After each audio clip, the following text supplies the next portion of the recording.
Periprosthetic fractures around the tibia is another components which we need to see, which overall incidence of periprosthetic fractures after TK is around 2%, but majority it is distal femur. And if you compare to tibia, it is around only 0.3 to 0.5%. But even if it is there, we have to treat it. So periprosthetic tibia fracture, location is very important, stability of the implant is very important, and timing of the fracture. Again, like the hip, it is an intraoperative fracture or a post-operative fracture, and you have to take care of the tibia. Risk factors, patient factors are osteoporosis, elderly age group, osteoporotic ladies, if it is revision, and if there is osteolysis. So these factors are not in our hand, but surgical factors, use of long tibial stem, cementless press fit fixations, malalignment of prosthesis leading to the fracture, previous osteotomy leading to stress risers of the tibia, tibial tuberosity osteotomies, and certain implant designs are more prone for periprosthetic tibial fractures. So classification by Felix or Mayo is type 1, type 2, and type 3, type 4. Type 1 is a condylar fracture, type 2 is around the stem, type 3 is below the stem, and type 4 is tibial tuberosity fracture.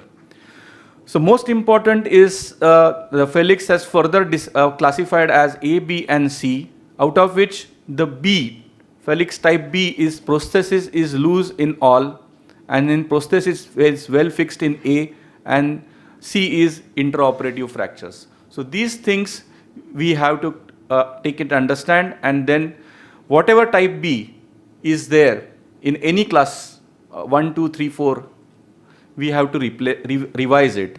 And if it is A and C, either you can treat it conservatively or you can treat it with fixation.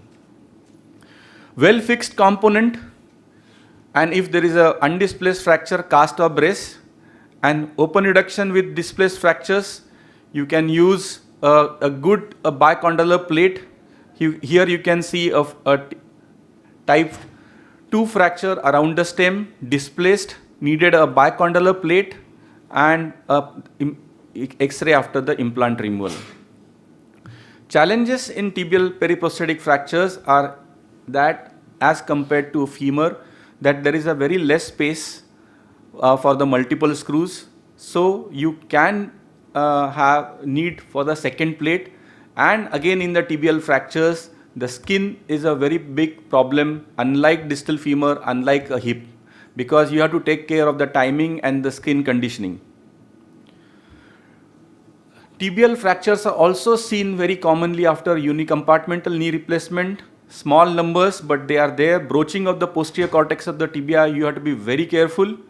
Improper tibial component positioning leads to a tibial periprosthetic fracture. This was the tibial periprosthetic fracture after a UKR, which was like this immediately after post-operatively, which was fixed with the multiple screws, and the patient had eventually a good end result. Again, another periprosthetic fracture fixed with a long MIPO distal femur proximal lateral hockey stick locking plate, MIPO way. A case of TKR done, a well executed post-op TKR, a long stem. Patient had a trivial fall and a type 3 fracture below the stem. This was treated with another incision and anterolateral hockey stick plate, completely healed fracture. Only thing that you don't have to keep any small space between the implant tip and the plate. So you cross the tip of the proximal prosthesis and don't leave any stress riser. A case which had a fall in 4 months after a primary TKR. If you see, it is completely loose prosthesis. For this, you can see there is very poor bone stock. If you see this lateral, it is completely displaced. How can you fix this? No, you cannot fix this. This goes for a replacement of the proximal tibia. And this was fixed after carefully removing of the proximal tibia, taking care of vessels and the tibial side was completely replaced, and this is the post-operative X-ray, and patient started walking. Once she started walking, patient come up with another fracture, distal femur fracture. So again, for this, Chetan has fixed this proximal 2 plates, and I think he has used the allograft also. And this patient was treated by each and every person from the hospital. For the tibial side, me, femoral side, Chetan, and the all replacement team.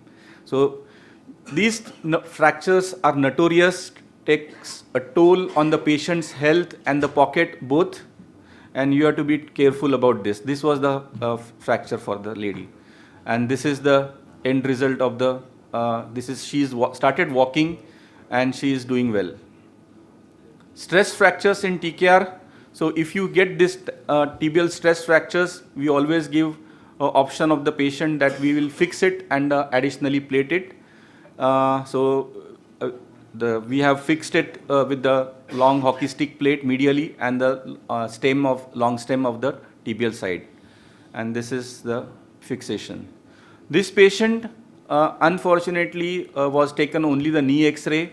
The X-ray, the TKR was done, and subsequent X-rays we found that there was a tibial stress fracture, and in follow-up you can see that there is a tibia fracture in below the stem, the type 3 fracture. Then I had to go for a long hockey stick plate, and subsequently patient united nicely. So another patient which was there, stress fracture, and our team suggested that no, I get a good press fit stem, I don't need a plate there, and we good fit there, so it will heal. But you have to give attention to the fibular head. So if you see here, the fibula is fractured. So this is an unstable situation which needs a plate. Subsequent follow-up, you can see stress riser at the tip. Also the fracture is not getting united. I have used the long hockey stick plate, opened the fracture, bone grafted, allograft, autograft along with the grafton, and then patient had a good end results at the end. So challenges are there: the loss of fixation, skin necrosis in tibial side, devitalization of the bone.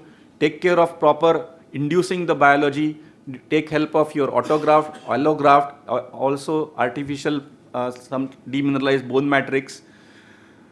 Prevention is by maximizing the, if you have a loss of fixation, use 2 plates, skin necrosis, maintain the skin bridge, devitalization of bone, no soft tissue stripping, and allo, and inducing agents.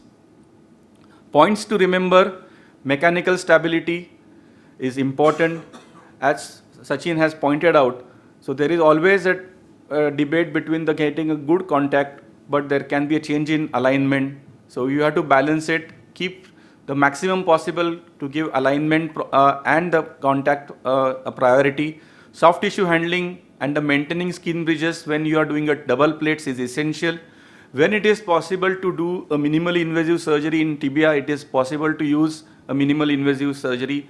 Use of allografts when there are defects, use of autografts, use of demineralized bone matrix is very essential when you are doing a periprosthetic fractures.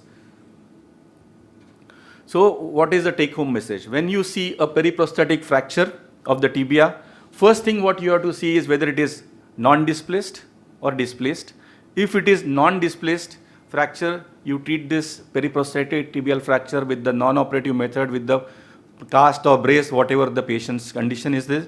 If it is displaced, you have to see whether prosthesis is intact, which is well fixed. If there is no medial comminution, you just do a lateral locking plate. If there is medial comminution, do a bicondylar plating. But when you are doing a bicondylar plating, make sure that you have an adequate skin care. You don't get a skin infection. When there is a prosthesis is loose and adequate bone stock, so now condition is displaced fracture, loose prosthesis, adequate bone stock. You have to revise with open reduction of the fracture with the plate. With the marginal bone stock, when you don't have a good bone stock, loose prosthesis, displaced fracture, you have to go for a mega prosthesis. So this is the take-home message for the tibial sides of prosthesis, periprosthetic fractures, what you have to do. Thank you.